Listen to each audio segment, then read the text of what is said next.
Começou! Bom dia, boa tarde, boa noite. Bem-vindos ao 7º episódio do Fora de Si. Recadinho rápido aqui do Guilherme do Futuro da edição. Então, vocês ouviram que estava sendo o 7º episódio, mas na verdade vai ser o 6º porque tivemos um probleminha com a gravação do 7º, ok? E dessa vez não vamos ter as notícias realmente por nesse problema de gravação e 2 recados rápidos sobre o episódio em si. A gente citou o nosso e-book, que vai ser a bibliografia básica desse episódio. A gente não pode deixar um link para você baixar direto, porque isso é pirataria, então teoricamente é contra a lei.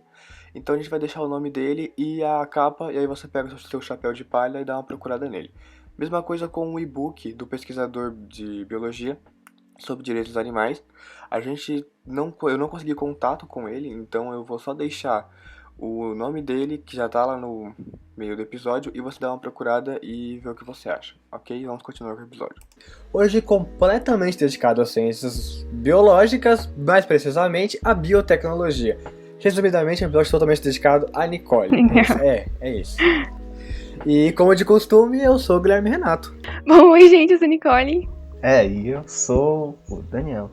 E vamos lá, bora para as notícias da semana.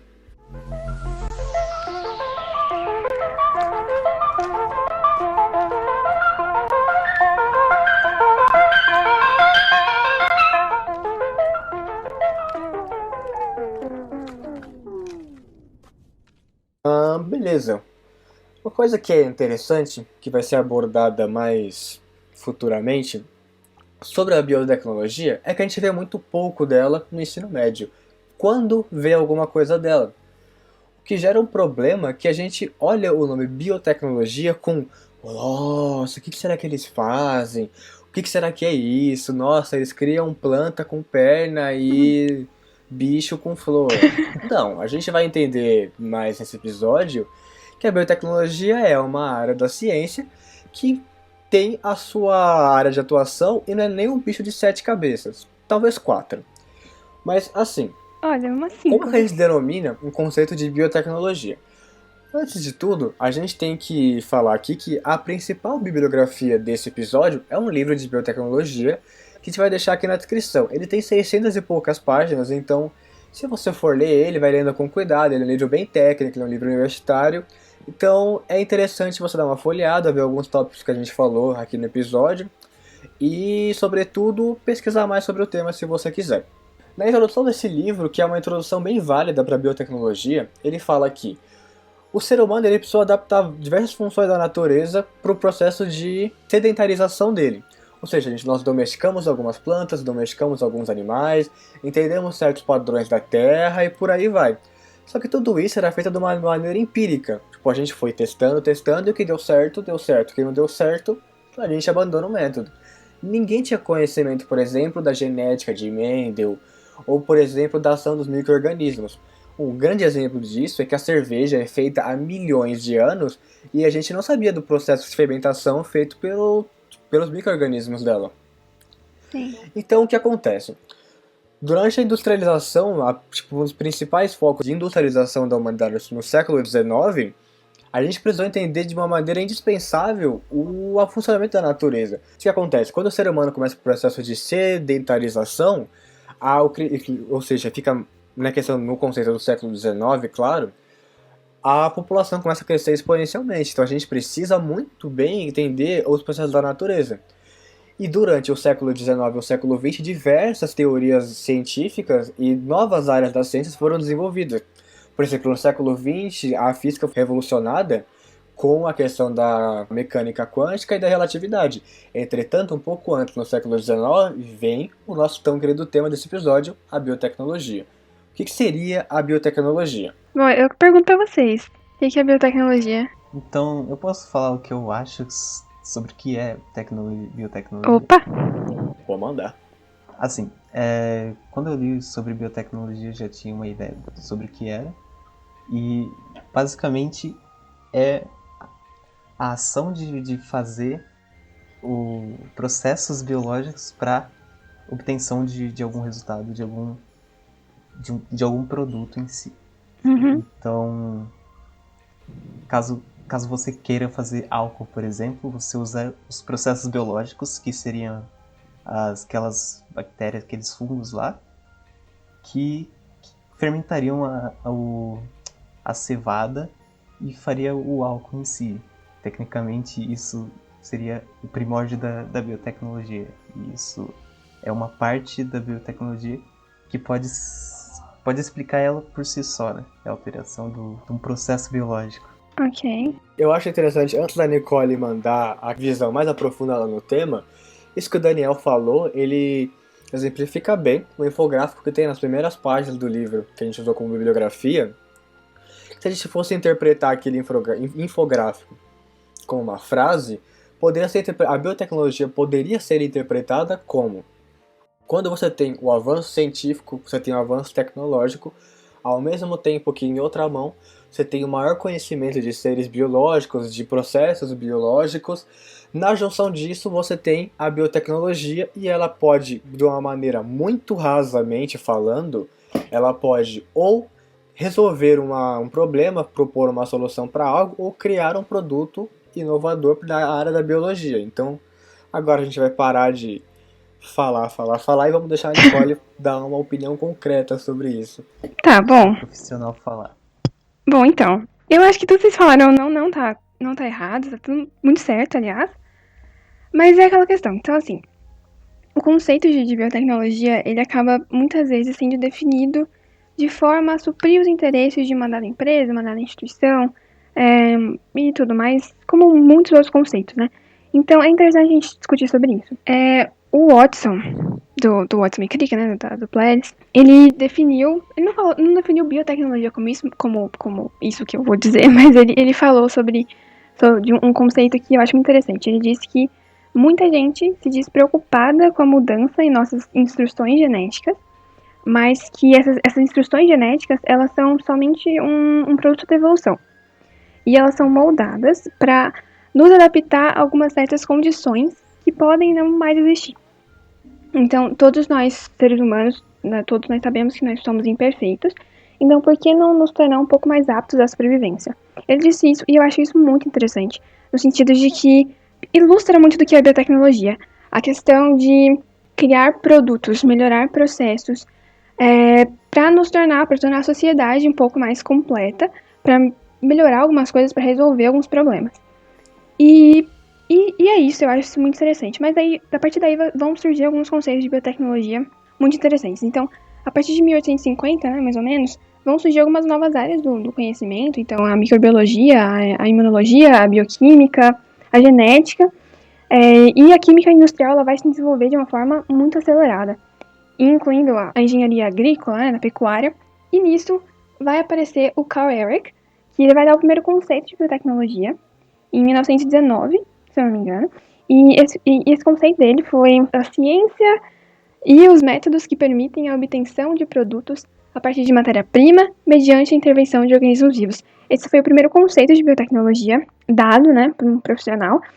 E na minha opinião, ele também é muito interessante, no sentido de que ele vai abordar a questão, por ser um conceito muito primitivo, né, por ser o primeiro conceito, ele já é muito interessante porque ele vai abordar a intervenção de organismos vivos. E isso é muito importante quando a gente fala de biotecnologia. E antes de partir para conceitos mais profundos, a gente tem a diferença, né, que seria da biologia e da biotecnologia, porque muitas vezes isso acaba comprometendo, por exemplo, na faculdade, diversas pessoas que eu conversei, elas entraram em biotecnologia achando que seria um outro tipo de biologia, né? Então, só que não. Então, a diferença base é que a biologia ela é o estudo da vida, e o estudo, não só teórico, prático também, né? Mas é o estudo. A biotecnologia é a manipulação da vida. Então, é a manipulação de processos que envolvem processos biológicos, mas não somente. Okay? Então, isso é muito interessante. Bom, mas, ok, outros conceitos. A gente tem conceitos muito interessantes, né? Como eu já falei, eles geralmente são feitos para agir de acordo com interesses, mas, por exemplo, a gente tem o conceito do Ministério da Saúde, que é a manipulação de micro-organismos, plantas e animais com vista à obtenção de processos e produtos de interesse para a sociedade. Esse é o conceito dado pelo Ministério da Saúde, não, do Meio Ambiente do Brasil. E eu acho ele muito interessante, mas ao mesmo tempo eu acho ele muito básico, né? Porque ele vai falar da manipulação, mas somente isso. E não é isso que é biotech, né? Mas tem um conceito, gente, que eu acho incrível, que é o conceito que um professor passou pra gente na primeira aula de Introdução à Biotecnologia da faculdade, que ele é um conceito do Alan Stevens, do livro dele, de 2016, The Biotechnology and Society. E esse livro, aliás, maravilhoso, muito caro, porém muito bom. E esse conceito de biotecnologia, ele vai dizer o seguinte: biotecnologia é um sistema sociotécnico no qual alguns elementos são processos biológicos ativos e ela está direcionada para o controle desses processos a nível molecular. Por que eu acho esse conceito tão incrível? Porque, primeiro que ele mostra que a biotecnologia ela não é só uma área puramente teoricamente científica. Então, ela vai englobar muitos elementos sociais. E, então, ela é um sistema sociotécnico. O que é um sistema sociotécnico? É um meio em que vai englobar tanto elementos sociais quanto tecnológicos. Então, você entende como base tecnologia como uma junção de conhecimento, de metodologia, de uso, de atividade, de processo, de objeto, e elementos sociais, elementos legais, bioéticos. E definir biotecnologia como sendo um sistema sociotécnico é muito importante. A questão também dos processos biológicos ativos. Isso é, de uma forma, isso é tão importante, porque, assim, processos biológicos ativos no sentido de, o crescimento de uma planta, ou a duplicação de uma célula, reprodução de uma bactéria, tudo isso é processo biológico ativo. E a questão do processo biológico ativo ela é muito importante, porque ela vai diferenciar, muitas vezes, o que seria previamente um produto biológico de um produto biotecnológico. Vai precisar ter uma biotransformação. E a questão do controle a nível molecular, né? Porque toda vez que a gente pensa em biotecnologia, na grande maioria das vezes a gente pensa em DNA, a gente pensa em biologia molecular, em microbiologia. E é isso, isso é biotecnologia. Então, para exemplificar esse conceito, eu acho muito interessante falar, para exemplificar, porque eu acho um conceito muito complexo. Mas, então, eu fiz um trabalho esse dia sobre terapia gênica, sobre um sucesso clínico de terapia gênica aplicada à imunodeficiência combinada grave, RAG1. E eu achei essa experiência de fazer muito interessante pra gente entender o que seria biotecnologia. A gente tinha que enquadrar esse conceito, esse artigo, né, esse estudo dentro do conceito de biotecnologia. E eu acho esse exemplo muito interessante pra gente entender o que propriamente seria biotecnologia. Então, primeiro a gente definindo isso como um sistema sociotécnico. Então, a terapia gênica ela vai fazer parte do sistema sociotécnico, porque ela vai confirmar o fato de que testes pré-clínicos, clínicos, pesquisas na área elas possam ocorrer, não basta unicamente conhecer técnicas para que ocorra, não precisa ter uma aprovação legal. Para muitos estudos de biotecnologia, né, não só de biotecnologia, mas da química, tudo isso precisa ter uma aprovação legal. Pacientes com condições não somente físicas, mas também psicológicas precisam fazer a doação de recursos. Isso também entra dentro de elementos sociais, elementos sociotécnicos. A questão do processo biológico ativo, né, dentro de terapia gênica, por exemplo, a questão dos processos biológicos ativos, elas vão entrar desde a parte de expressão gênica, expressão do gene de interesse, até a replicação do DNA, a síntese proteica que vai estar nesse processo de codificação de proteínas, a questão da transferência de genes, né, que são necessariamente processos biológicos ativos, e também a questão do controle a nível molecular, porque na grande maioria das vezes vão incluir técnicas de engenharia genética. E, bom, é isso. A biotecnologia ela é uma junção de 3 áreas principais, que seriam a química, a biologia e a engenharia. Então, biotecnologia é extremamente multidisciplinar. E dentro da química, por exemplo, a gente tem áreas de química geral, de química analítica, química ambiental, isso é muito importante. Bioquímica, orgânica também. Dentro de engenharia, tem a parte de tanto engenharia genética como engenharia bioquímica, né? Mas também bioinformática, fenômeno de transporte. E dentro de biologia, a questão da evolução, que é muito interessante. A parte de biodiversidade como um todo, de bioprospecção, genética, microbiologia também, biologia molecular, né, que é o ultramarco da biotecnologia. E então é isso, biotecnologia é sim a utilização de processos biológicos ativos para poder melhorar produtos, melhorar processos, mas não somente isso, vai ter a manipulação de organismos vivos, e eles têm um viés social, mas precisa ter um controle molecular dessas técnicas para que seja um processo biotecnológico.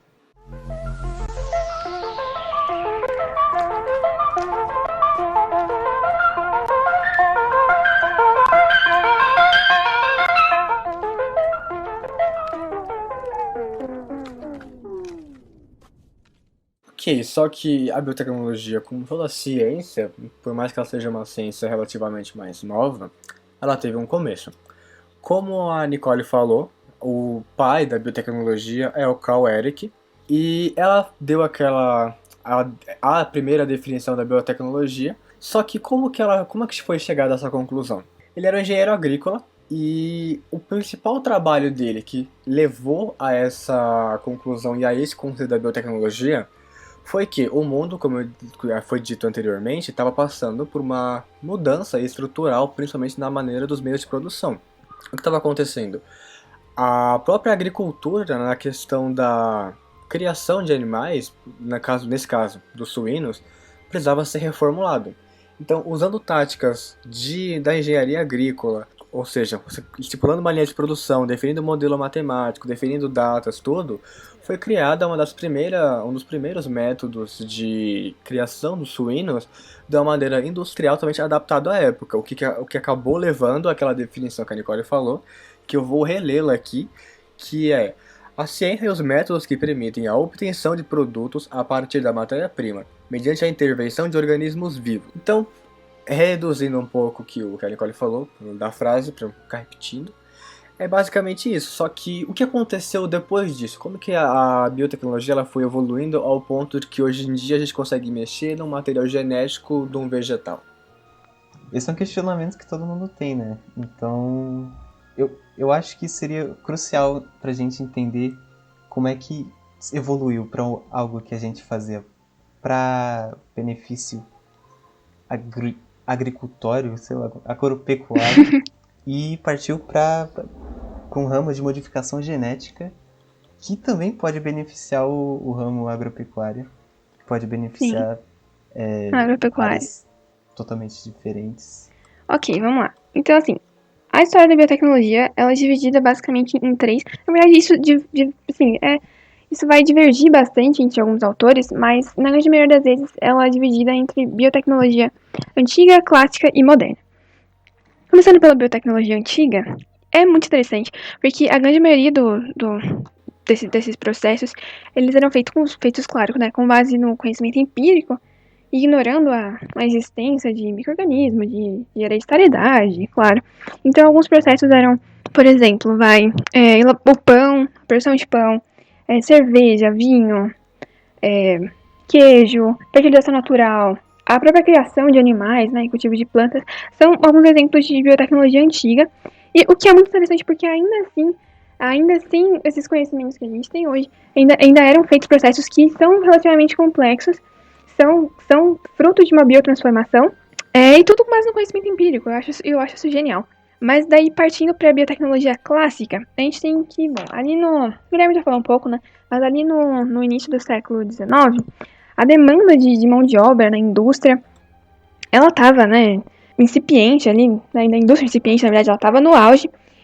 Mas só que, apesar das condições sanitárias, toda a questão da fome, das doenças, a compreensão de fenômenos naturais, eles estavam subindo muito porque era indispensável. E foi daí começou a surgir os primeiros processos biotecnológicos clássicos. Então a gente teve alguns eventos muito importantes, como por exemplo, a vacina contra a varíola, do Edward Jenner. Muito interessante a história. Foi, se eu não me engano, ali por volta de 1797, 1798. Teve a pasteurização, né, o processo em que a questão da conservação de alimentos, né, sem alterar suas propriedades organolépticas, foi, se eu não me engano, em 1863. Daí teve a derrubada da biogênese em 1864, a questão da identificação de leveduras como os agentes responsáveis pela fermentação alcoólica em 1876. Isso foi extremamente importante porque isso deu base para uma indústria que a gente tem hoje, uma indústria alcoólica que faz parte de uma boa parte do PIB brasileiro, por exemplo. Isso foi extremamente importante. A questão do uso de micro-organismos atenuados para a obtenção de vacinas, como por exemplo a do antraz e da cólera em 1881. Isso. Também teve a questão dos primeiros testes de vacina contra a raiva em 81 também. E isso é muito interessante, mas principalmente, assim, o auge foi em 1865, quando o Mendel ele vai apresentar o seu trabalho sobre experiência de hibridização com plantas, né? Que infelizmente não teve seu devido reconhecimento ali, mas vai chegar. E daí, em 1897, o Buchner, ele mostrou que enzimas extraídas de leveduras, elas podem fazer a transformação de açúcar em álcool. Em 1899, teve o primeiro transplante de órgão, que foi em um cachorro, foi o transplante de um rim de um cachorro para o outro. E daí, em 1900, somente em 1900 vai ter o redescobrimento das leis da hereditariedade do Mendel, que, assim, foram enunciadas em 1865. Então, tipo, cara, só foram redescobertas em 1900. Imagina o quanto de avanço já poderia ter sido feito, né? E daí, em 1919, vai ter o Eric, né, que ele vai dar o primeiro conceito de biotecnologia. Em 1944, vai ter a produção em grande escala da penicilina. A penicilina já era produzida, só que em baixa escala. E daí vai partir para a escala industrial. E o anjo da minha vida, em 1951, vai ter a descoberta dos genes saltitantes, dos genes saltatórios, do milho, pela Barbara McClintock. E essa mulher, gente, ela é extremamente importante para a biotecnologia. Tanto que o nosso centro acadêmico de biotecnologia, lá da USP, ele leva o nome da Bárbara, é o Caban, então, tipo, é extremamente importante. Esses genes saltatórios eu não vou me alongar, né, mas eles são elementos genéticos móveis que vão causar um fenômeno que é conhecido como transposição gênica. Assim, ela foi extremamente importante para descobertas posteriores, então a história dela é maravilhosa. E daí, a gente vai partir para a biotecnologia moderna. A biotecnologia moderna, ela começa em 1953, e vai vir até hoje. Em 1953, porque em 1953 vai ter a proposta de Watson e Crick do modelo helicoidal para moléculas de DNA. Só que a gente sabe atualmente que a proposta não foi do Watson e Crick, né? Apesar deles terem ganhado um Nobel nas costas de Rosalind Franklin. Foi sim uma ideia forjada. Hoje o crédito ele é dado por Rosalind Franklin no modelo helicoidal da molécula de DNA. E é muito importante a gente ter isso em mente, porque essa mulher, ela contribuiu para a biotecnologia de uma forma que, assim, sem palavras. E daí, o Watson e Crick claramente roubaram a ideia, roubaram a foto e ganharam o prêmio Nobel juntamente com o colega de pesquisa da Rosalind Franklin. E depois disso ela parou de pesquisar sobre DNA, inclusive. Só que os créditos eles têm que ser devidamente dados, né? Até hoje não tem ainda, né? Pesquisas elas continuam se referindo ao modelo licoidal como dado por Watson e Crick, justamente porque eles ganharam o Nobel. Só que tem que mudar. Daí, mas ok. Em 1953 vai ter a proposta do modelo licoidal da dupla hélice do DNA. E foi um marco maravilhoso na história da biologia molecular como um todo, mas muito importante para a biotecnologia. Mas, na verdade, a divisória da biotecnologia clássica e moderna, são uma série de experiências que o Boyer e o Cohen, eles vão fazer, que daí em 1973, se não me engano, com a transferência de um gene de um sapo em uma bactéria, não sapo uma bactéria, vai ter a transferência genética de um gene de um sapo para o gene de uma bactéria. Eles vão combinar a transferência da mudança da biotecnologia clássica para moderna.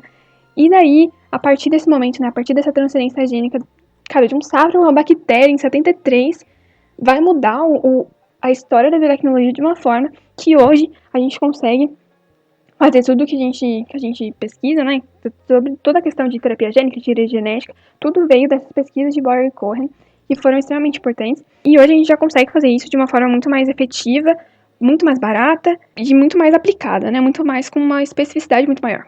E daí, nessa passagem da biotecnologia de laboratório para uma biotecnologia industrial, a engenharia genética ela vai ocupar, claro, né, um lugar de destaque como a tecnologia auge, assim, a tecnologia inovadora do século XX. Em alguns casos, como por exemplo da insulina, né, e o hormônio recombinante, hormônio do crescimento, essa inovação ela vai surgir a partir somente da substituição de alguns métodos tradicionais, de alguns processos, produtos tradicionais, mas em outros ela vai trazer alguns produtos completamente inovadores, como por exemplo os anticorpos monoclonais e o Golden Rice. E o Golden Rice é um arroz com vitamina A. E daí vão surgir produtos inteiramente novos. Então, a engenharia genética, ela vai, assim, revolucionar tudo e mudar a história da biologia como um todo, né? E da biotecnologia. Então, além disso, as técnicas recentes de edição gênica, elas também vão trazer toda essa questão de ampliar as possibilidades de manipulação genética. E daí, como eu já disse, em 1953 vai ter a proposta do modelo de duplex do estudo do DNA. E daí, em 1989, vai ter a criação do National Center for Human Genome Research, que vai começar o início, assim, vai ter o início do que seria o mapeamento do genoma humano, vai começar o projeto de genoma humano. E daí, em 90, vai ter a primeira experiência de terapia gênica para a doença de esquidiada, se não me engano, né? Também imunodeficiência combinada grave, só que outro tipo, em uma menina de 4 anos. E daí, em 2013, o Zhang, ele trouxe a ideia de que o CRISPR-Cas9, uma enzima, que a gente vai falar mais pra frente, ela também vai funcionar para células de mamíferos e, inclusive, células humanas, que vai mudar tudo, especialmente a história da terapia gênica. E também, em 2014, a gente vai ter o projeto Proteoma Humano, o primeiro rascunho do projeto Proteoma Humano, que ainda não foi finalizado. É legal que a história antiga da biotecnologia, eles faziam biotecnologia sem saber o que é biotecnologia. Sim, não tinha conhecimento de genética, isso é muito, muito interessante. Porque até hoje a gente continua fazendo esses produtos. Tipo, eu fiz cerveja esses dias aqui, porque eu tinha que fazer um bioproduto. Então, tipo assim, e é um conhecimento muito antigo. Então, tipo, é muito interessante como o conhecimento empírico ele consegue ser tão importante.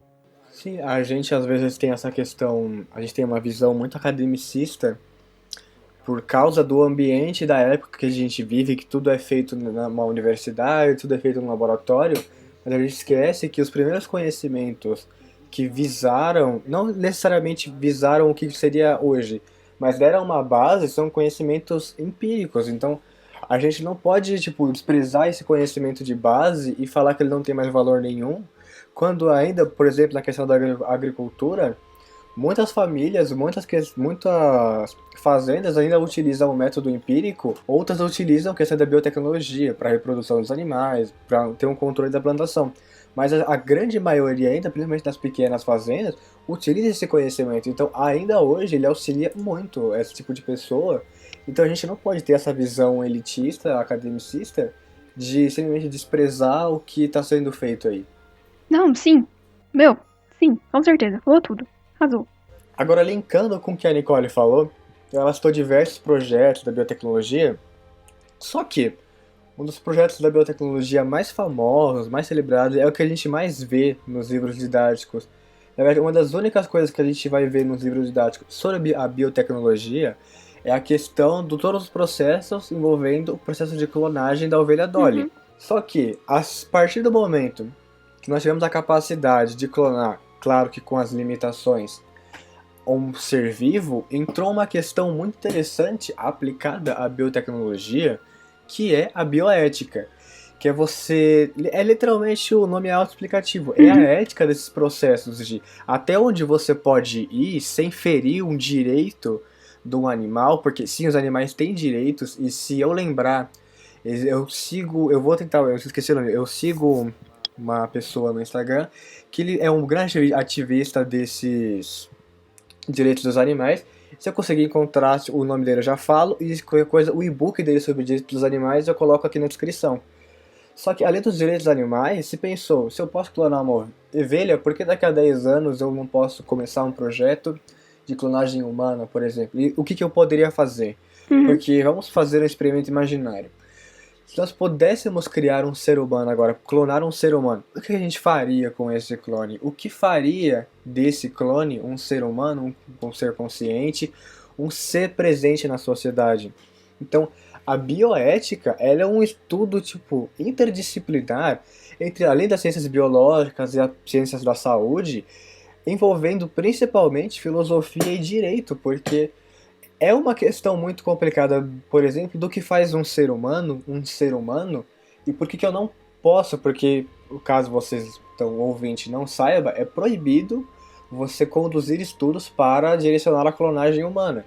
Então, por que isso é considerado proibido? Porque o que eu faria com esse clone, ou se fosse legalizado, quais seriam as limitações disso que eu poderia ou que eu não poderia fazer? E por que eu poderia ou não fazer? Algumas pessoas elas discutem, vamos começar nessa questão dos humanos que chama a atenção. A gente precisa de retenção no episódio também, se você tá ouvindo até aqui, obrigado. Mas é aquela questão, vamos lá, se fosse legalizado, o que a gente poderia fazer com esse humano? Vamos chamar de humano porque a gente, vocês entenderam, eu não vou discutir a filosofia disso aqui. A gente poderia testar um remédio nele e o efeito seria semelhante ou igual a quem ele foi clonado. A gente poderia fazer, simplesmente matar esse clone e tipo, utilizar o corpo dele ainda quente para fazer um estudo de uma cirurgia de emergência, de uma cirurgia, entre aspas, ressurreição, ou seja, fazer um órgão voltar ao funcionamento. Como que isso funcionaria? A bioética ela foi apresentada inicialmente lá em 1971 pelo biólogo, desculpa se eu errar a pronúncia, Rensselaer Potter, no livro dele chamado Bioética, a Ponte para o Futuro. E tipo, nesse livro, ele vai abordar esses temas que a gente falou. Obviamente, em 1971 a Velha Dory não tinha sido clonada ainda, então o livro ainda assim é mais do que atual. Podem ter alguns escritos datados ou não. Só que, como que a gente pode levantar esse tema, como que esse tema é visto e até onde a gente pode ou não pode discorrer ele? Ok, sim, isso é muito interessante. A questão da clonagem da Dory, ela trouxe algumas discussões que são absurdamente válidas e foram muito chocantes pra época, né? Então, a ideia de você clonar um mamífero, cara, clonar um mamífero, meu, isso é muito avanço pra uma sociedade em que as pessoas não estavam preparadas pra isso, em que nós ainda não estamos preparados pra isso, né? E além do que, a clonagem, tipo, depois de 6 anos a ovelha morre. Ok, daí vem a questão, valeu a pena ter feito? Por que fez? Ajudou em alguma coisa? Então, essa questão, ela trouxe muitas discussões muito interessantes da questão de, por exemplo, muitas vezes a bioética, ela puxa a ideia de que não é se pode fazer ou não pode fazer, é o porquê fazer. Tem sentido fazer? Tem sentido você clonar um ser humano? Não tem, então não faz. É isso que a bioética ela pega muitas vezes. Além da questão da biossegurança, né? Tanto para o objeto de estudo quanto para o cientista. E isso é muito interessante. A parte de clonagem humana, ela é proibida e é proibida de uma forma muito pesada. Diversos cientistas já foram presos por tentar. Inclusive, ano passado, se eu não me engano, um cientista chinês, ele estava tentando clonar um menino de 8 anos e foi preso. E, putz, mas, não, sabe, são discussões muito pesadas que levam em considerações, muitas considerações, corta, levam em consideração fatores muito além do nosso conhecimento. Tem uma coisa, tipo, a bioética, assim como todas as áreas da ética e da filosofia, ela tende a mudar constantemente. Então, o que era ético há 100 anos atrás, o que era não ético, agora, hoje, atualmente, se tornou ético e outras coisas se tornaram não éticas, no caso, né? Sim. Nossa, isso é muito interessante. Isso é muito interessante. A questão de até onde bioética ela é válida. Porque a gente tem, além dessa questão de histórica, né, de o que é válido hoje pode não ser válido amanhã, a questão cultural. Então, o que é válido aqui no Brasil? O que é bioeticamente incorreto aqui no Brasil? Será que é bioeticamente incorreto na China? Será que é bioeticamente incorreto na Índia? Será que é? A gente não sabe. Então, por exemplo, pesquisas com, por exemplo, vacas. A questão de carne de laboratório que a gente precisou fazer, coletar muito material de bovino e tudo mais. Na Índia é pecado, não pode. Só que aqui no Brasil tanto faz. Então, será que a gente precisa de um termo bioético global? Ou será que a gente precisa de uma bioética regional? A gente não sabe, não tem como saber. Talvez sim, talvez não. Então, esse tema é muito interessante porque ele é muito discutido, só que ao mesmo tempo a gente não chega em canto nenhum. Isso é muito interessante. Uma das discussões durante um dos debates que a gente teve sobre isso no ensino médio, que é uma das pautas que eu já vou chegar lá, que é a questão educacional da coisa, eu não necessariamente fazia parte do grupo da discussão da bioética, mas eu fui ler um pouco porque é um tema que acabou me chamando a atenção. E é uma das discussões, eu não sei mais se está ativa, ou se realmente foi verdadeiramente ativa, ou foi só algo que eu achei interessante, mas não foi muito bem levado na academia. Que é a questão, ou por exemplo no Brasil, onde a gente tem uma fauna e flora extremamente biodiversificada que está morrendo aos poucos por negligência nossa. Então, por exemplo, até onde é válido você clonar, por exemplo, uma espécie, vamos dar um exemplo, um mico-leão dourado, que é um primata, que chega até ser bem próximo da gente. Não tão próximo quanto os primatas sem cauda, mas bem próximo. Até onde é válido você clonar ele, por mais que, por exemplo, esse ser clonado não vai viver muito e vai ter umas condições de vida péssimas, tipo, vai viver uma vida de sofrimento, por exemplo, com a tecnologia que nós temos hoje. Mas até onde isso é válido para você conseguir prosperar a espécie? Até onde isso é válido para você conseguir tentar fazer uma população maior? E até, por exemplo, como que os macacos eles iam se comportar? Logicamente que a gente não vai discutir tudo isso, porque a gente precisa deixar um especialista, é uma coisa muito complexa.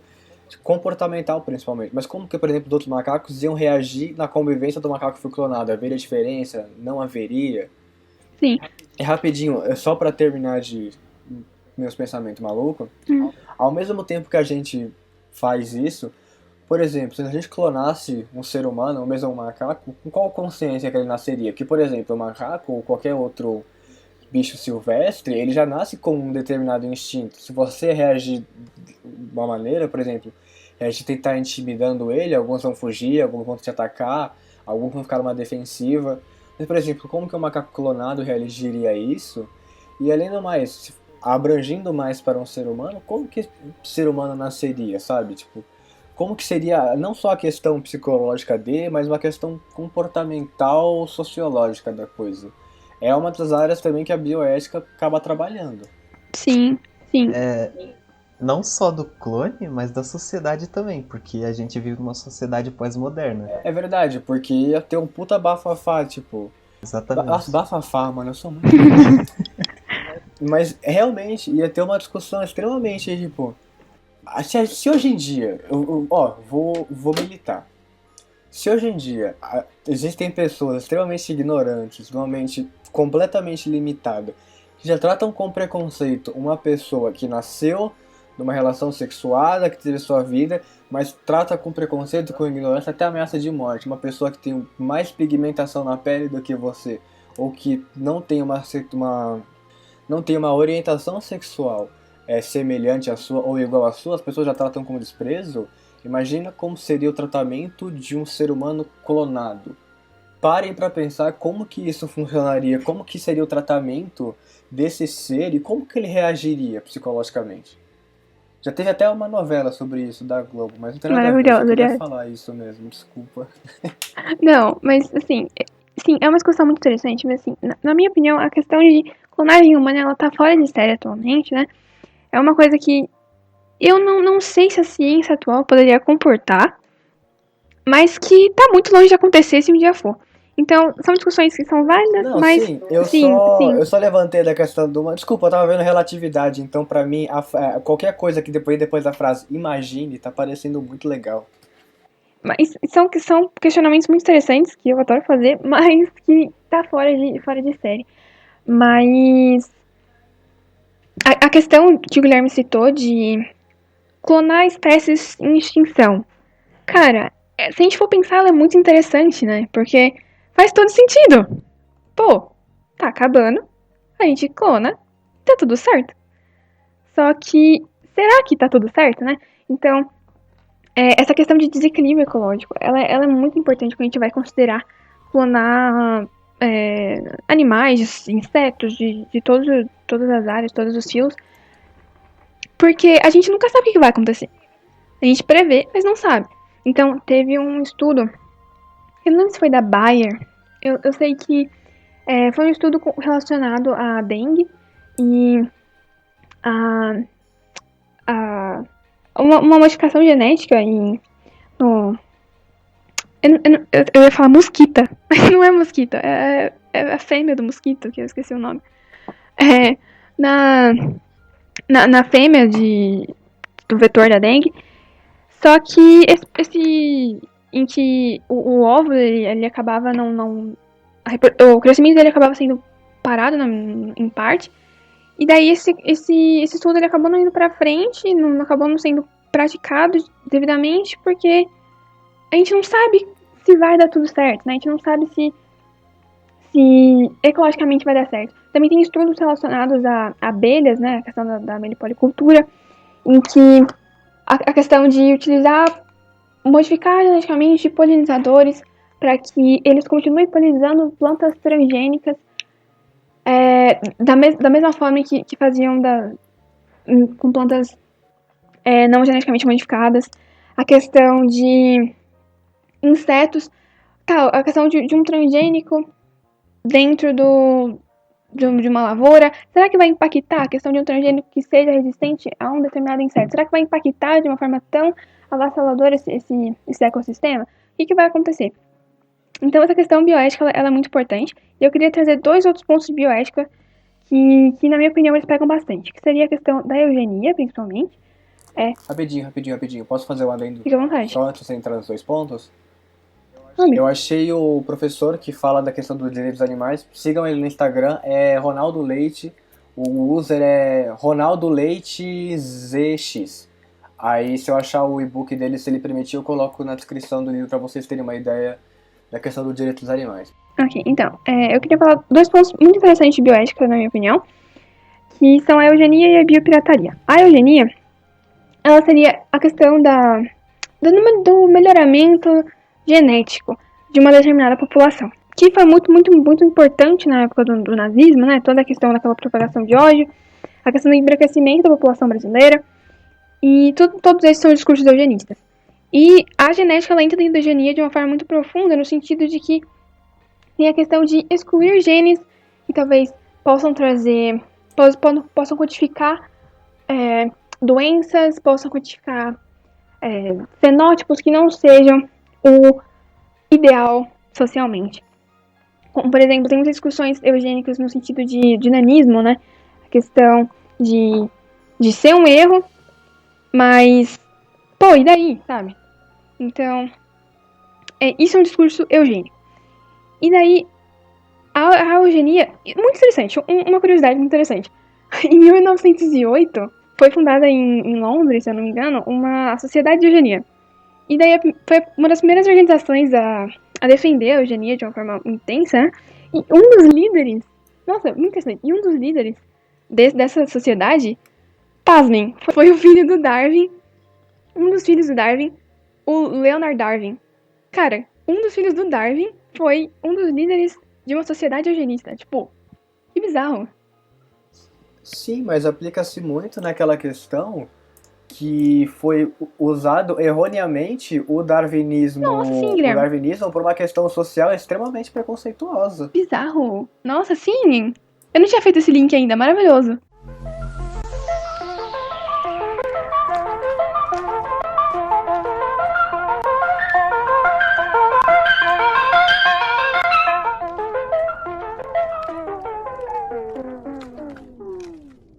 Dentro de biotecnologia, eugenia aplicada à biotecnologia, eu acho que tem um ponto muito importante que seria a questão da fertilização in vitro. Não somente a fertilização in vitro, mas toda a questão de reprodução assistida, em que muitas vezes são moldadas algumas características, não de uma forma como a gente está acostumado a pensar quando a gente imagina a fertilização in vitro, né?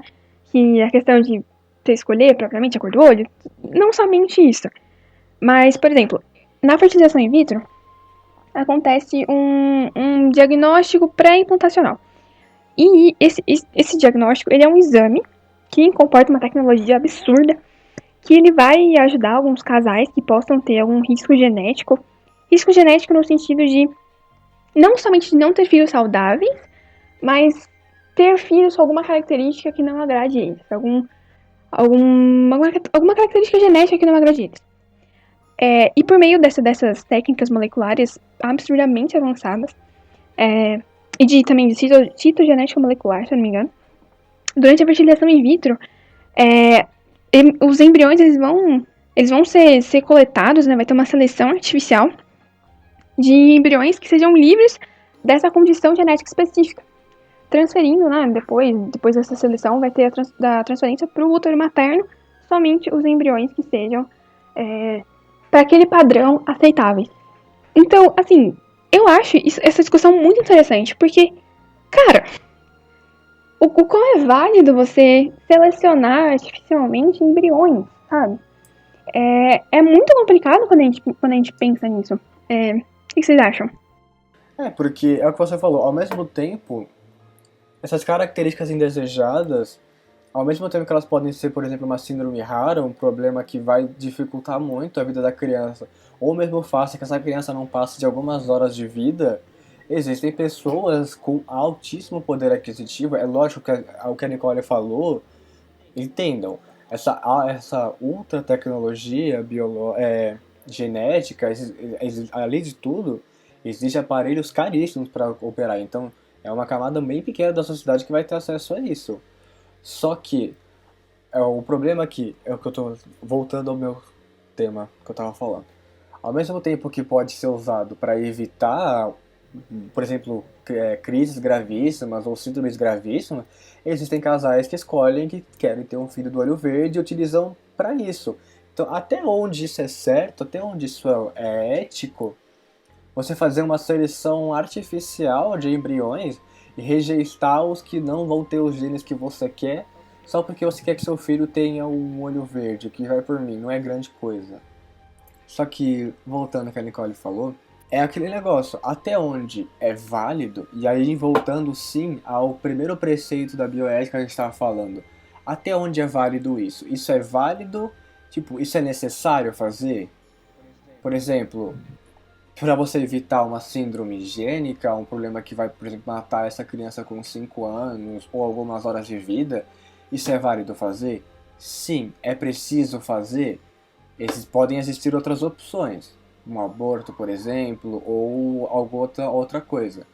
Mas quando você analisa, eu quero ter um filho de olhos verdes, ou, por exemplo, eu juro que eu já ouvi gente falando isso, eu quero ter um filho com heterocromia, eu quero ter um filho com um olho verde e um olho azul. Sim, existe esse tipo de pessoa. Isso é válido? Não, ao mesmo tempo que não é necessário, porque além desse processo custar caro, ainda existe uma chance dele dar errado e você causar um puta de um sofrimento de uma vida que não tinha nada a ver com essa sua ganância. Uhum. Sim. Até onde os padrões da biodiversidade eles vão atuar aí, né? Até onde a evolução ela vai atuar isso. A evolução no sentido de seleção natural, a evolução no sentido de recombinação gênica, de crossover, todos esses processos. Até onde a biodiversidade ela vai existir se a gente for considerar processos eugênicos, né? Isso é muito importante. E, bom, o outro ponto que eu acho absolutamente importante é a biopirataria. Biopirataria, meu Deus, a minha dicção tá no estado. A biopirataria no sentido de... Muito tempo sem gravar. Amigo, não tô conseguindo falar nem meu nome. Ok. A biopirataria no sentido de tanto propriedade intelectual quanto material, né? Então, a propriedade intelectual hoje ela é um problema muito errado na biotecnologia. Eu não sei outra palavra pra ferrado que seja family friendly. Alguém me fala? Muito perrenho. Não seja velho. Muito complicado. Pra mim prejudicado. Muito perrenho. Tá. Prejudicado é legal. Bom, a questão da biopirataria, da propriedade intelectual em biotecnologia, ela é muito complicada no sentido de que moléculas são muito caras.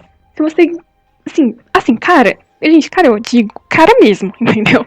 No sentido de que você constrói uma nova molécula, essa molécula, ela é bioutilizável de alguma forma, ela vai ser absurdamente cara. E, assim, minha professora estava me contando esses dias que uma molécula foi vendida da Amgen por 1 bilhão, 1 bilhão e meio, por aí. E assim, você não imagina o quanto de roubo de propriedade intelectual teve para aquela molécula. Porque são muito caras. Então, tem muito roubo de pesquisa, tem muito roubo de informação. E para isso que para isso que tem registros, né, e tudo mais. Mas essa questão de propriedade intelectual é muito pesada em biotecnologia, E a gente tem que considerar que um cientista, um biotecnologista, ele vai trabalhar muito para construir algo e ainda assim ele corre o risco de ser roubado, ser roubado essa propriedade intelectual porque essa molécula é cara. Simples assim. Mas partindo para a biopirataria no sentido de material, uma parte muito pesada da biopirataria, eu acredito que seja quando ela envolve sangue, quando ela envolve gene humano. Então, quando envolve uma investigação científica que vai estudar a composição genética de algum grupo mais homogêneo, tendo esse grupo, né, como um cobaia para alguma determinada intenção. Isso acontece muito, acontece no Brasil, acontece no mundo inteiro e é muito pesado. Então, os cientistas muitas vezes eles vão buscar algumas comunidades isoladas para recolher o sangue e esse sangue ele vai servir de matéria-prima para poder ter algum estudo genético. E muitas vezes essas pessoas que têm o seu sangue recolhido, elas não são devidamente informadas da finalidade daquele sangue recolhido, né? Falando sobre essa questão, rapidinho abrindo parênteses, tem duas referências que a gente pode citar sobre essa questão da biopirataria. Uma é um mini documentário que é facilmente contado no YouTube, que se chama Veneno da Cascavel. E a outra, para entender mais a questão do processo, é um vídeo do canal do Átila, não é da metodologia do canal pessoal do Átila, que é Quanto Vale o Veneno da Cascavel. Porque é aquilo que a Nicole falou. Eu vou só discorrer alguns temas que ela falou rapidinho. Que, por exemplo, isso que ela acabou de falar. Você vai numa comunidade indígena, eles te aceitam lá, eles te tratam da melhor maneira possível, você é super bem tratado ali. E, por exemplo, você está estudando uma planta que tem ali perto, é uma propriedade dela. Só que, ao mesmo tempo, você acaba adquirindo, sem querer, por causa da vivência, um conhecimento que essa mesma planta, ela tem uma característica medicinal que, por exemplo, é misturado com uma determinada erva com uma água quente. Por exemplo, você descobriu isso. Só que esse conhecimento, assim como a gente já falou nesse episódio, ele é um conhecimento empírico, basicamente, que é construído por centenas de anos, por diversas comunidades, pelos sábios da comunidade, e por aí vai. E aí você acaba descobrindo isso por uma questão de convivência, por uma questão de boa vontade deles de te tratar bem ali. Você pega sem avisar esse conhecimento, você aplica nele, você cria um medicamento, você vende esse medicamento, e essas pessoas nunca souberam que o conhecimento delas foi roubado por um medicamento que agora está rendendo milhões, e eles não têm a mínima ideia disso, porque eles só te mostraram aquilo porque é parte da cultura deles. E isso é extremamente perigoso, você pegar uma questão cultural, transformar numa questão comercial, se ao menos repassar isso para essa comunidade. Ao mesmo tempo que existem roubos de animais aqui. A Nick estava falando, por exemplo, da questão do sangue humano, das células, mas tem muito roubo de animal aqui, principalmente empresa de cosmético ou empresa farmacêutica. Vem aqui na Amazônia porque infelizmente, você não tem uma legislação que proteja a nossa fauna e a nossa flora, rouba isso sem ao menos pagar nada para o governo brasileiro. Por quê? Porque é uma planta, é uma propriedade física, uma propriedade intelectual, propriedade biológica nossa. E a gente não tem nenhum controle sobre isso. Eu posso muito bem descobrir que aqui no meu quintal da minha casa tem uma planta que tem um efeito super foda, por exemplo, como um antidepressivo. E eu levo isso para um laboratório da Bayer na Alemanha e nada disso é repassado para nenhuma instituição brasileira ou mesmo para os brasileiros. Então a gente vai acabar pagando R$100 na cartela desse remédio que veio do quintal da minha casa. Desculpa, pode continuar. Sim, muito interessante que você discutiu. E quando eu falei de biopirataria de sangue, de gene humano, eu falei sério, tipo assim, é isso mesmo. Então, um caso muito famoso que você falou da questão indígena e é isso. Bom, um caso assim, bizarramente, assim, de outro mundo, que na minha opinião é tão cruel que, nossa, que foi o caso que, se eu não me engano, aconteceu em 1960, que foi conhecido como sangue Yanomami. Nessa ocasião, né, nesse caso, se eu não me engano, foram aproximadamente 12 mil amostras de sangue Yanomami que foram coletadas e parte delas ainda estão em laboratórios dos Estados Unidos, em diversas universidades. E, assim, hoje tem muitas pesquisas com sangue Yanomami que, assim, sem dar informação nenhuma a essas tribos, né? E, assim, tem muita discussão, muito caso sendo conduzido na academia sobre bioética, sobre denúncias políticas, sobre a averiguação de conduta profissional desses cientistas, que levantou tipo, muita discussão, muitas considerações sobre a vulnerabilidade de algumas populações humanas e uma reflexão ética sobre a pesquisa científica como um todo, né? Sobre o quão importante você avançar naquela pesquisa, você avançar naquele processo que você está desenvolvendo a partir da inocência de alguns grupos. A inocência, eu digo inocência no sentido acadêmico, intelectual, né? Então, esse caso pra mim, ele foi extremamente cruel, porque, cara, foram 12 mil amostras. É muita coisa. E é muita coisa sem compartilhar informação sobre, né? Então, até hoje, pesquisas com a informação genética do sangue Yanomami não foram divulgadas propriamente. E a gente não sabe. A gente sabe que foi, mas a gente não sabe pra onde tá indo, a gente não sabe o que foi feito. E tudo isso, né, por toda a questão de ser um povo isolado, a questão de terem discussões sobre o Estreito de Bering e tudo mais. E pra mim foi extremamente cruel esse caso, foi um dos mais cruéis quando se envolve biopirataria, especialmente com relação à genética humana e sangue para pesquisa.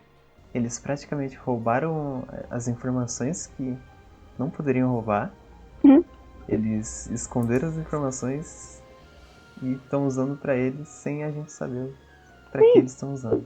E assim, né? Mano, pensa, 12 mil amostras de sangue. Com certeza teve pessoas que doaram mais de uma amostra de sangue. Provavelmente. É muita coisa. 12 mil amostras, sabe? Sim, é uma produção industrial de amostras.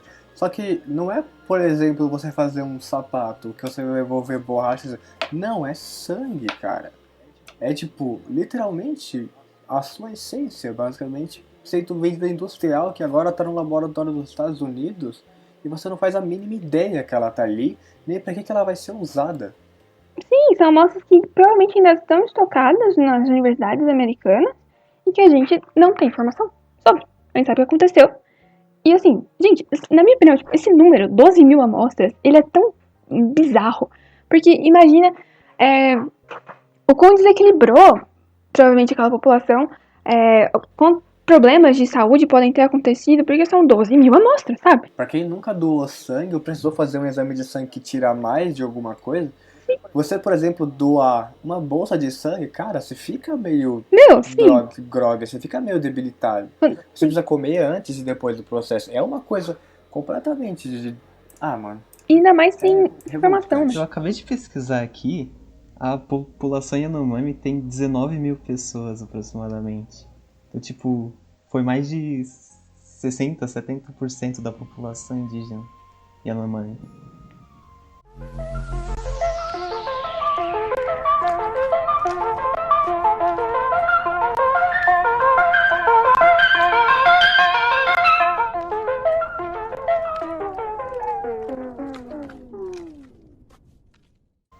Ok, só que após a gente discutir tudo isso que a gente discutiu, todos esses temas, questão ética, moral, filosófica, tem uma coisa que eu acho muito interessante que engloba com o que eu falei no começo do episódio, que é o aluno do ensino médio, que inclusive é o público-alvo desse podcast, um beijo pra vocês.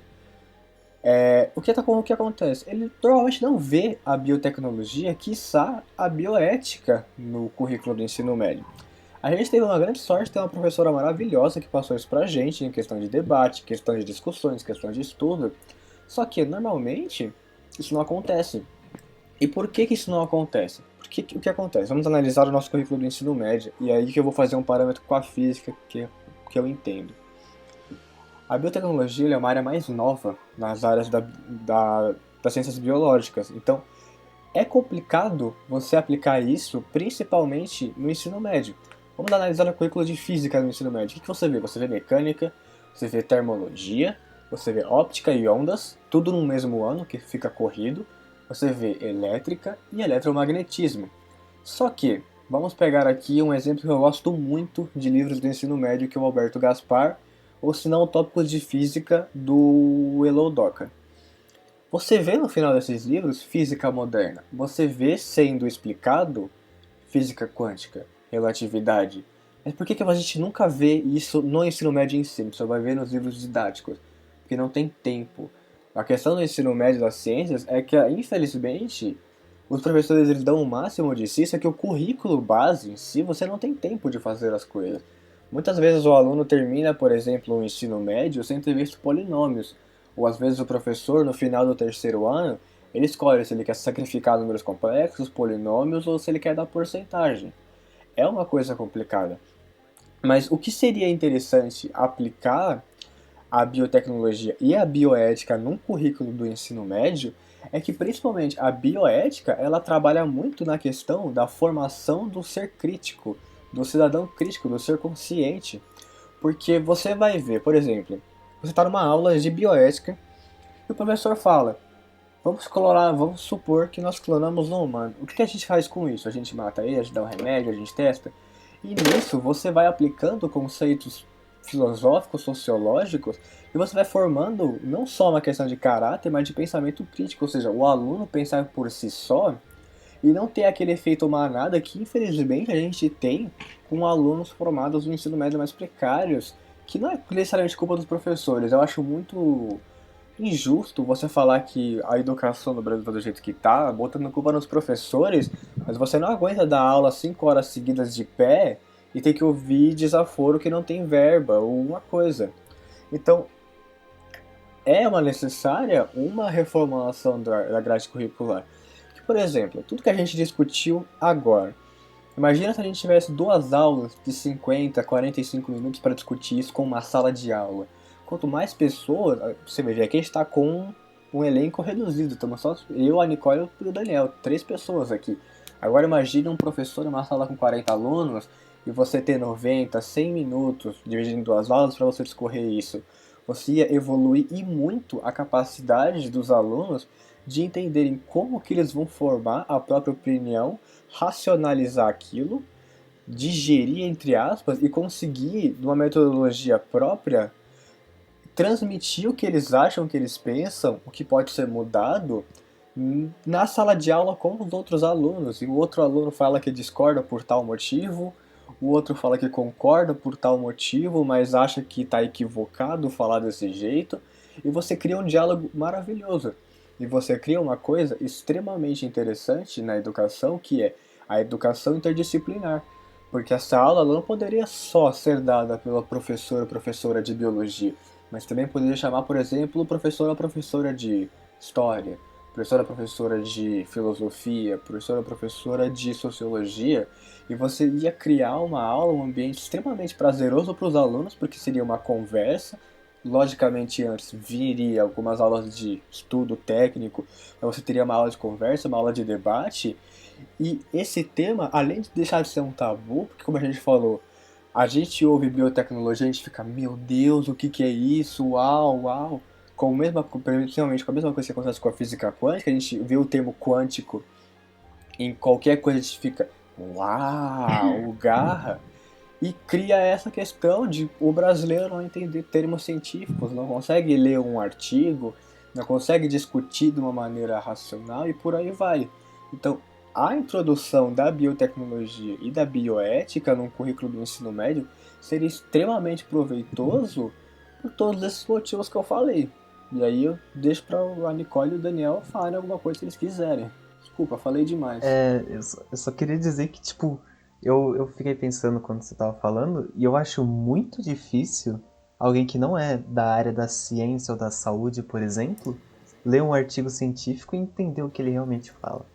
Sim, é muito complicado. Tanto que, assim, a gente chega na faculdade sem, muitas vezes, ter lido um artigo científico e a gente se depara com isso e tem que lidar com isso, muitas vezes, de uma forma muito, muito acelerada. E é uma coisa que, se fosse introduzida no currículo, ou se fosse introduzida de uma forma parcial no ensino médio, já ia ajudar bastante.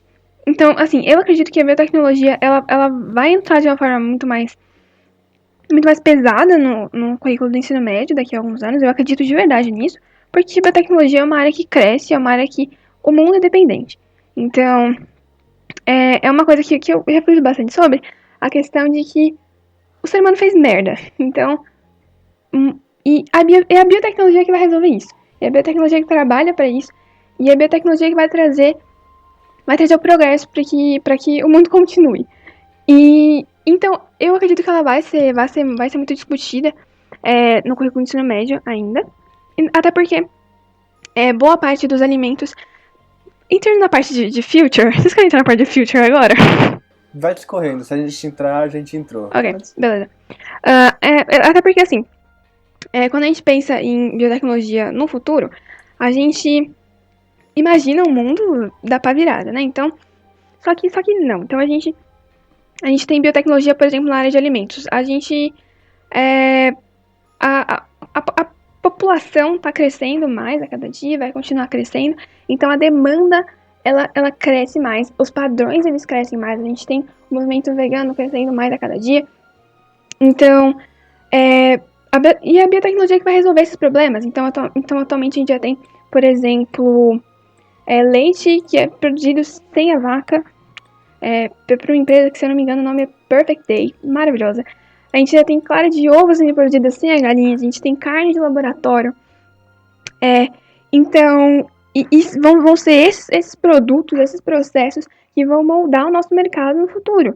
E isso é muito importante a gente pensar. A questão de que na lavoura, boa parte das plantas no futuro também vão ser transgênicas. Atualmente a gente tem uma grande cultura transgênica, especialmente no Brasil, especialmente de soja, milho, que já fazem parte de muitos produtos que a gente consome atualmente. Então, o Doritos que você come, ele é feito com milho transgênico, o óleo que você usa, ele é feito com soja transgênica. Isso vai crescer muito mais no futuro, com toda certeza.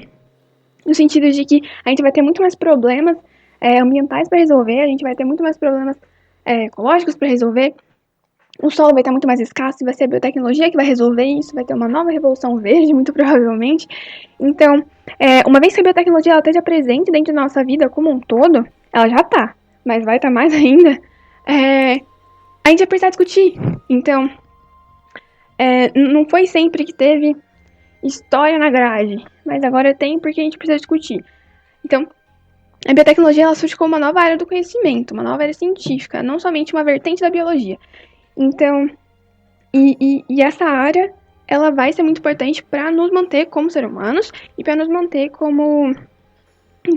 no futuro, né? Então, a questão das doenças também, já tem atualmente diversas pesquisas com relação a vírus HIV com CRISPR-9 e que, assim, já estão muito, muito avançadas a questão de que o que pode acontecer para tratamentos do câncer no futuro. Será que um dia a gente vai conseguir tomar uma injeção e nosso câncer foi curado? Será que isso vai acontecer? Se for acontecer, se for possível, isso vai vir a partir de biotecnologia. E vindo a partir de biotecnologia, isso faz com que seja uma área muito importante. E sendo uma área muito importante, tanto no Brasil como no mundo, ele vai entrar dentro do currículo, muito provavelmente, eu acredito muito. Que essas discussões elas vão crescer a ponto de terem debates viáveis, inclusive quando a gente fala de alunos do ensino médio. Já são, mas vão se tornar mais ainda. E a gente precisa levar em consideração que não vem de um dia para o outro essa questão de coisas, de áreas chegarem para a discussão do ensino médio, porque no ensino médio, a gente, como o Guilherme já falou, a gente tem pouco tempo e a gente não tem um viés intelectual tão grande para discutir sobre isso. Eu não tinha um viés para discutir sobre biotecnologia no ensino médio. Eu tentava e muitas vezes falhava e eu cheguei na faculdade e tive um baque. Mas... E talvez essa questão de um dia ser discutida, ela vai precisar ter muito conhecimento, a gente precisa ter muita base ainda para ser construída. Então ainda não tem, e ainda não ter prejudica muito alunos do ensino médio, prejudica muito alunos do ensino médio que vão se tornar pessoas dentro de uma sociedade que vão trabalhar, que vão opinar, que vão votar, que vão fazer todos os seus deveres como cidadãos. E essa questão de não ter no ensino médio, a gente não discutir sobre isso, a gente ter a biotecnologia como sendo uma coisa muitas vezes utópica, faz com que a gente não aceite os seus avanços. Então, quando os transgênicos eles chegaram com uma proposta de de ter ali uma lavoura pequena no Brasil de planta transgênica, foi um baque, porque como assim a gente vai comer uma planta que foi geneticamente modificada? Esse medo, ele tá presente em toda a ciência, especialmente na biotecnologia, porque mexe com uma coisa que tá dentro de todos nós, né? Mexe com o nosso DNA. Então, mas eu acredito que discussões elas vão ser feitas, porque, como eu já disse anteriormente, né? Biotecnologia cresce mais a cada dia, cada vez mais a gente fica dependente dela. Então, é lutar pra ter efetivamente, né? No futuro eu só imagino aquelas impressoras de comida aparecendo em toda casa que tiver.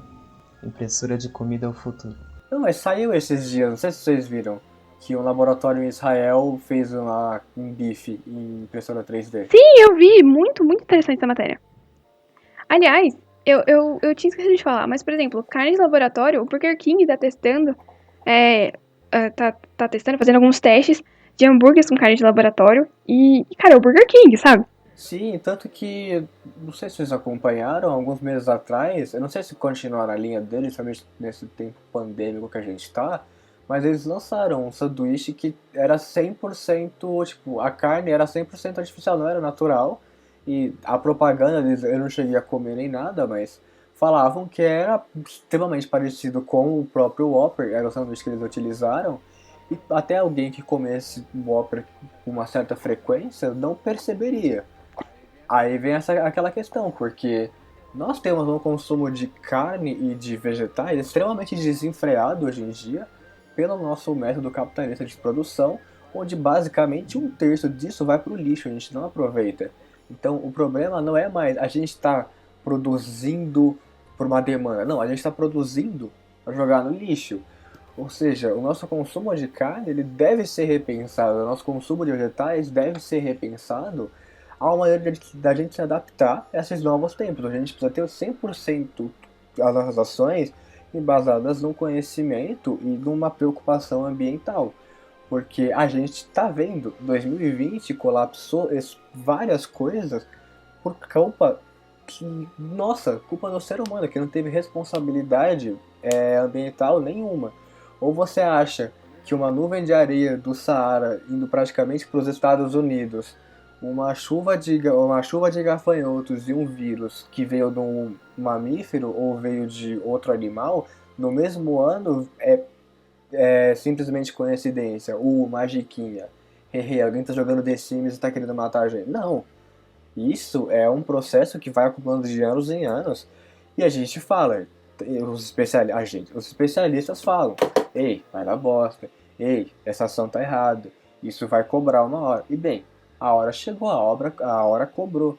Eu sei que a gente está tangenciando um pouco o assunto, mas se a gente parar pra pensar, existe uma estatística que em 2050, daqui a 30 anos, o número de refugiados climáticos chega a basicamente uma população do Brasil. Ou seja, só pessoas refugiadas porque o lugar que elas vivem virou um deserto, virou um pântano. Tudo que a gente não tem controle nem responsabilidade alguma para tratar do nosso ambiente.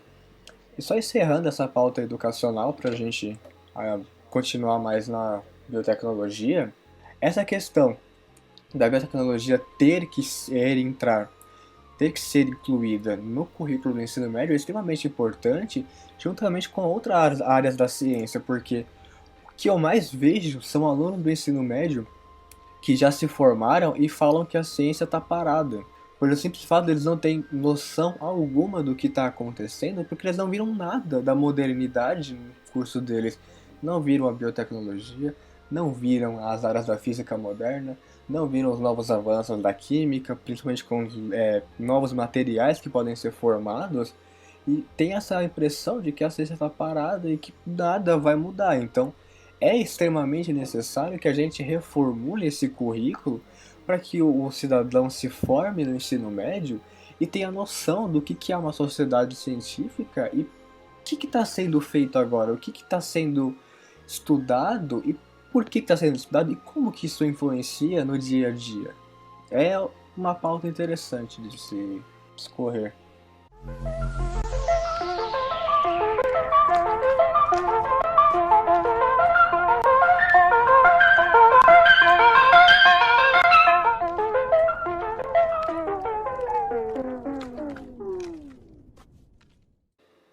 Ok, então a gente está bastante tempo discutindo, a gente conseguiu discorrer sobre como que funciona a biotecnologia, como que ela surgiu, um conceito introdutório, conceitos mais aprofundados. Obviamente, se você ler o livro de 600 páginas que a gente deixou aí na bibliografia, você vai perceber que é extremamente aprofundado, extremamente técnico. Até a Nicole, que está falando com a gente aqui, ainda não consegue discorrer sobre tudo, porque é um negócio Com certeza. extremamente profundo. Tô no primeiro semestre, Demanda gente. anos de estudo. Não precisa falar, não precisa falar. Demandam-se anos e anos de estudo. Mas vamos lá, a gente entendeu tudo isso, agora onde que a biotecnologia trabalha, como que ela trabalha e o que que ela pode fazer. Olha, o palco é seu. Ok. Bom, ok. Falando de áreas da biotecnologia, uma coisa absurdamente fofinha, interessante, são as cores da biotecnologia, que são muito legais. Então, vamos começar com as cores. Ok, a gente tem a primeira cor, que seria a vermelha, que é relativa às áreas da saúde, da medicina, que eu acredito que remeta à questão do sangue. Não sei, sempre penso nisso. Daí tem a parte de biotecnologia amarela, que seria a porção de alimentos, né? Alimentos tanto que são tanto de projetos, tanto já produzidos, a questão de melhoramento nutricional de alimentos. A biotecnologia azul é de recursos marinhos. A preta, tem biotecnologia preta, que foi adicionada muito recentemente, que é de bioterrorismo, que, assim, assusta um pouco, mas é no sentido de que alguns anos atrás, né, teve essa questão de bioterrorismo com antraz, as pessoas enviavam carta com antraz, e, assim, bizarro. E daí tem a biotecnologia marrom, que é a questão da criação de técnicas agrícolas, de gestão de produtos, de recursos de terras áridas, desérticas, tudo mais. A biotecnologia branca, que seria a biotecnologia industrial, que eu também acredito que remeta à questão da fumaça. A biotecnologia laranja, que faz parte do que a gente acabou de discutir bastante, que é a divulgação científica e ensino, né? Ensino de biotecnologia, que está crescendo bastante, inclusive. A biotecnologia verde é de agronomia. A cinza é de proteção ambiental, o que na minha cabeça não faz sentido, para mim deveria ser a verde de proteção ambiental. E a biotecnologia dourada vem a parte de bioinformática, de biopython, de nanotecnologia, de nanomedicina, de nanobiotecnologia, de ciências ômicas como um todo, genômica, proteômica, transcriptômica, a lipidômica e todas as ômicas. A biotecnologia roxa, que seriam mais as questões que a gente também discutiu bastante, que seriam as questões filosóficas, éticas, legais em torno da biotecnologia. E é isso, essas são as cores.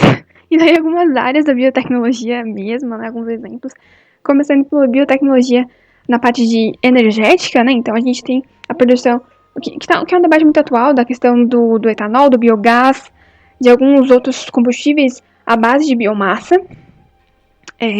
A questão de... Tem uma pesquisa muito interessante na USP, que os colegas meus fazem, inclusive, muito interessante, a questão de produção a partir de álcool, de fermentação de leveduras. A questão de biotecnologia industrial, a produção de moléculas, como butanol, acetona, glicerol, ácidos, vitaminas, as mais numerosas enzimas possíveis, também alguns produtos para a indústria têxtil, indústria de detergentes, tudo mais. A questão dos anticorpos monoclonais, que também tá bem alta, né, utilizado por diversos tratamentos. A questão ambiental, de recuperação de petróleo, né, a partir de micro-organismos, a partir de processos metabólicos de micro-organismos. A questão da biorremediação, também a partir de processos metabólicos de biotransformações, com tratamento de água, tratamento de lixo, eliminação de poluentes. A questão da agricultura, que é absurdamente importante, né, que foi uma das bases da biotecnologia, de adubagem, de biopesticidas, biofertilizantes, algumas mudas de plantas livres de doença a partir de alguns processos de modificação genética, algumas mudas também a partir de alguns processos de modificação genética para a área de reflorestamento, plantas com as mais diversas características incorporadas relacionadas à área de transgenia, também plantas tanto comestíveis quanto não comestíveis, modificadas com relação às comestíveis, principalmente aquelas relacionadas com maior valor nutricional, plantas também resistentes a pragas, para farmacogenética também, isso é muito importante. A questão de melhorar condições de cultivo, como por exemplo a seca, a salinidade e tudo mais. A parte de pecuária também entra bastante com essa parte de agricultura, né? Então, a questão de embriões, a questão de biópsia de animais para poder produzir as carnes de laboratório. Que mais? Pensar a parte de vacina também, dentro da pecuária, a questão de testes pré-clínicos ou não. A questão de medicamentos para uso veterinário. A parte de alimentação também entra bastante. A questão da própria panificação, né? Porque tem um processo, tem uma fermentação, tem uma biotransformação. A parte de laticínios também, a questão que eu falei anteriormente, na questão de laticínios sintéticos atualmente, de produção de leite sem a vaca, e que tem as mesmas propriedades, né? Isso é muito interessante. A parte de bebidas também, cerveja, vinho, bebidas destiladas, que também vem desde a questão que eu também já falei, da biotecnologia antiga. A parte de proteínas de uma célula única, né? Para ração, para alimento de origem transgênica, que tem algumas novas propriedades. A parte da saúde, que cresce bastante, a questão dos antibióticos e dos medicamentos para tratamento das mais diversas doenças, os hormônios, as vacinas, os reagentes, os testes para diagnósticos, testes tanto pré-clínicos quanto clínicos, a parte de novos tratamentos, como por exemplo a parte de terapia gênica, e também alguns novos tratamentos. A parte de terapia gênica, tanto a que inclui CRISPR-Cas9 quanto a que não inclui. Essas são algumas áreas da biotecnologia. Ok, então, dentro dessas áreas, surgiram algumas tecnologias a partir de processos biotecnológicos que eu acho que são muito interessantes. E para introduzir eu vou falar de algumas que a grande maioria delas estão envolvidas com engenharia genética, porque são as mais conhecidas, as mais famosas. E então, para introduzir, eu acho interessante falar um pouco sobre o que seria engenharia genética. Bom, ok, engenharia genética são um conjunto de processos, de processos mesmo que permitem a manipulação genômica de micro-organismos vivos com consequências de alteração nas capacidades dessa espécie. Essa possibilidade de alterar a potencialidade genética de organismos, ela resultou da colaboração entre as chamadas biociência básica e ciência aplicada, né? Desde a parte de microbiologia até a parte de processos fermentativos, né? Então, ok. Então, além disso, dentro da engenharia genética, a gente tem as técnicas que são derivadas de DNA recombinante. A tecnologia do DNA recombinante, ela aborda assim, um conjunto de técnicas também que vão permitir a modificação genética. Não só a modificação genética, né, mas com a manipulação desse DNA em um organismo geralmente fora de seu processo reprodutivo normal, geralmente fora do seu processo reprodutivo. E, em outras palavras, ela vai permitir assim, a transferência de informação genética de um organismo para o outro a partir de alguns protocolos experimentais. É muito importante falar que a engenharia genética ela tem um controle muito pesado, porque são processos muito complicados. Então, é muito importante a gente pensar nisso quando a gente tem medo de consumir, de comprar algo que seja feito a partir de engenharia genética. Tem um controle muito, muito pesado. Além disso, também tem a questão dentro da tecnologia do DNA recombinante, a parte de isolamento, manipulação, inserção de DNA num hospedeiro a partir de um vetor, que é vetores desde bacteriófagos até vetores nanoestruturados, plasmídeos. Plasmídeos são os mais comuns. E isso tudo visando expressar um gene que tem uma sequência que vai codificar uma característica de interesse deste vetor. Bom, teve o Paul Berg, né, em 1972, se não me engano, nos Estados Unidos, que ele fez o primeiro experimento bem sucedido de DNA recombinante, ligando duas cadeias de DNA. Ele ligou duas cadeias de DNA de um bacteriófago junto de um operon de lactose de Escherichia coli, e depois inseriu esse DNA no vírus SV40, se eu não me engano, e por isso ele ganhou o Nobel de Química em 1980, e o Berger, assim, essa questão dele conseguir juntar duas cadeias diferentes de DNA acelerou bastante os conhecimentos do que seria a engenharia genética que a gente conhece hoje. É claro que depois surgiram outros processos, mas o Paul Berger ele foi extremamente importante. Bom, ok, então dentro dessas áreas de engenharia genética a gente tem algumas tecnologias que foram muito importantes. Começando com o CRISPR-Cas9. O CRISPR-Cas9, ele é uma maquinaria adaptativa de defesa que permite bactérias elas se protejam de uma invasão ou uma reinvasão de um determinado bacteriófago, um transposon, ou algum tipo de plasmídio também, que muitas vezes seja nocivo. Então, ele é um sistema de defesa imunológica bacteriano que vai utilizar um sistema enzimático para poder clivar o DNA de algum invasor a partir de uma endonuclease chamada Cas.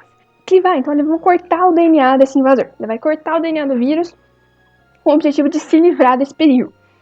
Então, o CRISPR-Cas9, ele é um loco bacteriano que vai codificar alguns pequenos RNAs guias de maneira integrada, e ele está envolvido no processo de imunidade antiviral adquirida de bactérias, como eu já disse, e alguns outros procariotos. Então, assim, o CRISPR-Cas9 ele é baseado nesse processo biológico natural, e os pesquisadores eles desenvolveram essa técnica de CRISPR-Cas9, que vai utilizar com base um RNA guia e apenas uma proteína, que seria a Cas9, a endonuclease Cas9. E o procedimento, o elemento central dessa técnica é uma endonuclease que vai ser direcionada até um alvo específico de clivagem, de corte, por meio de uma RNA guia. Então vai ser uma enzima que ela vai clivar, ela vai cortar o DNA em um determinado ponto. E devido a isso, né, o Cas9 ele é classificado como uma RGen.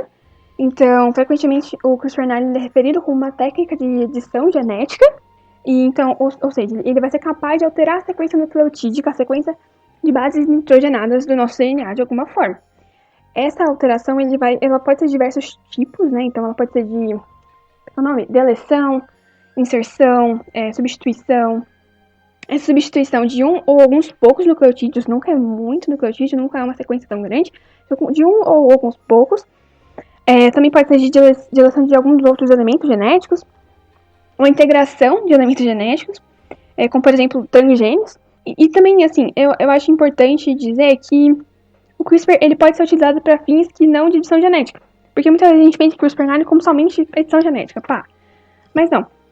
Ele também pode ser utilizado, por exemplo, a marcação de DNA, para expressão gênica, para regulação de expressão gênica, para clivagem de RNA, para mapeamento de genes, e também para rastreamento de rDNA, rDNA, meu Deus, para mapeamento de RNA. E é muito importante quando a gente fala de biomarcas, né, de biomarcadores. É basicamente assim o processo. Então, quando você fornece um DNA doador, um DNA hospedeiro, um DNA doador mesmo, um DNA que tem o alvo de ser expressado, um DNA transgênico ele vai poder ser criado, enquanto na ausência de um DNA doador, a quebra da dupla fita de DNA ela vai ser reparada pela célula hospedeira e vai resultar na inserção na exclusão, em algum outro processo, interrompendo o quadro de leitura aberto de um gene.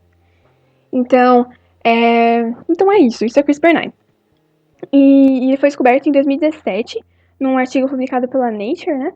E foi publicado por alguns pesquisadores cujo nome eu não sei falar, como é que é o nome? É o Shibata, na Universidade de Kanazawa, se não me engano. Teve o Nishimazu, na Universidade de Tóquio. E eles mostraram, né, a ação do CRISPR pela primeira vez. E isso foi um marco muito importante, porque o CRISPR ele é utilizado muito atualmente para tratamentos, para pesquisas com terapia gênica e engenharias genéticas de diversas outras áreas. E ele é muito importante, eu acredito que ele vai ser, né, um dos marcos do futuro aí para tratamento de terapia gênica de diversas doenças, como, por exemplo, o HIV. Bom, agora, partindo de CRISPR-Cas9, indo para uma outra área que seria a transgenia. Transgenia é um tema que é debatido atualmente de uma forma muito, muito grande, né? E assim, quando a gente fala de transgenia, a gente tem um incômodo na definição. Então, ela acaba sendo muito simples. Então, muitas vezes, somente a questão de transferir um gene de uma espécie para outra. Porque a gente tem, nessa definição de transgenia, né, a gente tem que um organismo geneticamente modificado, ele é um organismo que passou por algum tipo de engenharia genética. Já um transgênico, ele é um organismo que não só passou por um tipo de engenharia genética, ele não só é um OGM, mas ele também é um organismo em que houve uma transferência de gene de uma espécie para outra. Só que a gente tem algumas incômodas nessa definição atualmente, que seria a questão de que o material genético que está sendo introduzido, ele não necessariamente precisa ser de outra espécie, muitas vezes ele pode ser até peso do próprio paciente, como é no caso de terapias gênicas, e ainda assim não deixa de ser uma transgenia. Além disso, o gene não necessariamente ele precisa ser introduzido. Então, eles são partes de um gene, então, partes da região reguladora ou codificadora. E também, nem sempre é necessário que o transgene ele seja transmitido às células descendentes. E a gente tem isso muitas vezes na definição de transgenia, de que tem que ser transmitido, tem que ser hereditário, não necessariamente. Além disso, alguns procedimentos fundamentais da biotecnologia envolvendo transgenia é importante citar, são a questão de, assim, fazendo um apanhadinho de como se faz um transgênico. Você tem o isolamento e a manipulação do DNA. Você vai ligar pedaços de DNA, vai pegar o seu DNA de interesse, seu gene de interesse, vai ligar no vetor, a partir de cortes por enzimas de restrição, de intranucleases. Vai ter a transferência desse vetor para uma célula hospedeira. E também, essa parte também vai se compactuar muito na clonagem, né? Então muitas vezes os termos clonagem e transgenia, por mais incrível que pareça, eles podem se equivaler, porque eles têm muitas etapas comuns, que seriam essas muitas etapas comuns, que seriam principalmente a parte de tecnologia, na metodologia do DNA recombinante. E é isso. Então, transgênicos é assim que se produz, basicamente, né? Então você tem um DNA, você vai isolar o seu DNA de interesse, vai colocar no seu vetor, tá no vetor, vai inserir dentro do seu hospedeiro. Esse vetor, geralmente, como eu já disse, não é um plasmídio, ou um vetor nanoestruturado, ou um bacteriófago. Vai inserir no seu hospedeiro, esse hospedeiro ele vai expressar. Por que geralmente é um plasmídio? Porque a gente tem que... Bactérias assimilam um plasmídio de uma forma muito fácil, né? Porque o seu próprio tipo de material genético. E também porque os plasmídios, eles possuem uma autoduplicação. Então, eles vão se autorreplicar. Então, a gente não precisa necessariamente da maquinaria de replicação bacteriana. Os plasmídios, eles conseguem ter esse processo independente, que é muito interessante quando a gente precisa de uma expressão desse DNA.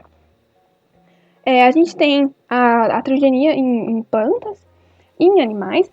A transgenia em plantas, ela leva em consideração principalmente bactérias fitopatogênicas, então, que induzem a formação de galhas, de tumores vegetais por meio de plasmídio.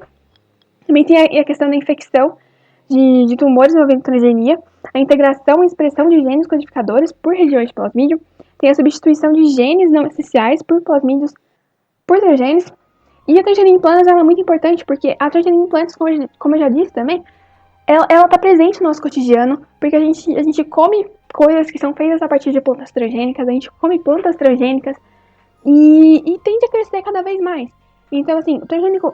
E a questão de bioética também, a questão de discussões populares que envolvendo transgenia, o fato de que, assim, o transgênico é perigoso, porque muitas pessoas têm medo de comer transgênico, né? Então, tem medo de comer soja, porque é transgênico, sabe? Então, transgênico é perigoso? Pode ser, mas qual a tecnologia que não é, né? A questão de transgênicos no Brasil é assim.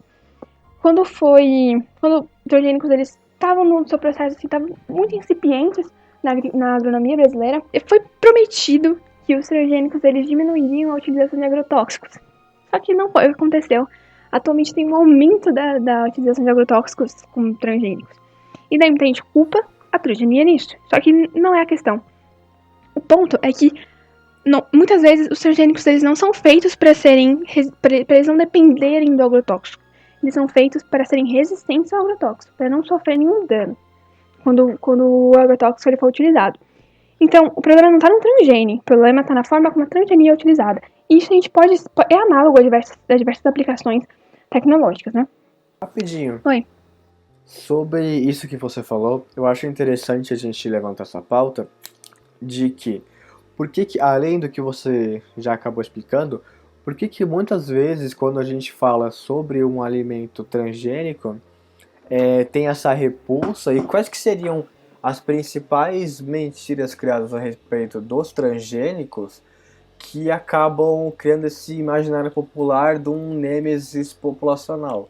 Porque eu acho que uma que dá pra citar é uma que ficou bem famosa lá para 2010, 2011, que foi aquela questão de que a soja liberava estrógeno, então se um homem comesse soja, ele ia começar a apresentar características do corpo feminino.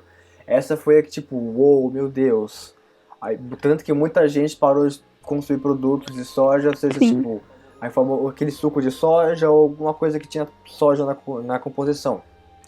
Só que, tipo, hoje em dia ninguém mais lembra disso, poucas pessoas falam sobre isso, só que as pessoas continuam com esse pensamento oposto à utilização dos transgênicos. Como que você... Quais que você acha que são os pensamentos que mais acabam regredindo, né, a questão dos transgênicos? Então, eu acho que é justamente o medo do desconhecido. Então, assim, transgênico. Ok, transgênico é uma planta que foi geneticamente modificada. Então, cara, eu, como uma pessoa que não sei o que é uma modificação genética, eu como uma pessoa que não entendo de química, não entendo de microbiologia, não entendo de biologia, não entendo disso. Eu provavelmente teria medo também, porque eu não sei o que é, eu não sei se faz mal. A ideia de uma planta que seja geneticamente modificada, assim, pra falta de conhecimento é muito complicado, né? Além do que, é uma coisa muito nova. Então, eu acho que essa é a questão. De que é geneticamente modificado. Então, será que vai mexer? Será que vai ser problemático pra saúde? Além do que, tipo, tem fake news adoidado, né? Então, eu acho que essa questão é o medo do desconhecido. É o medo do que eu não entendo. Novamente a questão da comunicação entre a ciência e a sociedade em si. Bom, a gente está chegando ao final desse nosso 7º episódio. A gente espera que você tenha gostado bastante, tenha aproveitado, tenha entendido um pouco ou bastante Sim. sobre como funciona a biotecnologia, quais são as origens delas, como que isso pode ser aplicado na nossa questão educacional brasileira e principalmente o que ela é capaz de fazer, o que ela já foi e o que ela pode ser capaz de fazer daqui a alguns anos. A gente recomenda que você dê uma olhada nos links que a gente deixa na descrição. E é isso, muito obrigado por escutar até aqui. Se você não está escutando até aqui, eu não estou falando com você, então não importa. E é isso, a gente se vê semana que vem, sempre lembrando que agora os episódios saem sempre domingo à noite ou segunda-feira de manhã, depende do humor da minha internet. E é isso, vocês querem se despedir? Tchau, gente! É isso. E então é isso, a gente se vê semana que vem. Um beijo e tchau. Oh, for Pete's sake, say yes or no. Oh, yes, the sleeping pills.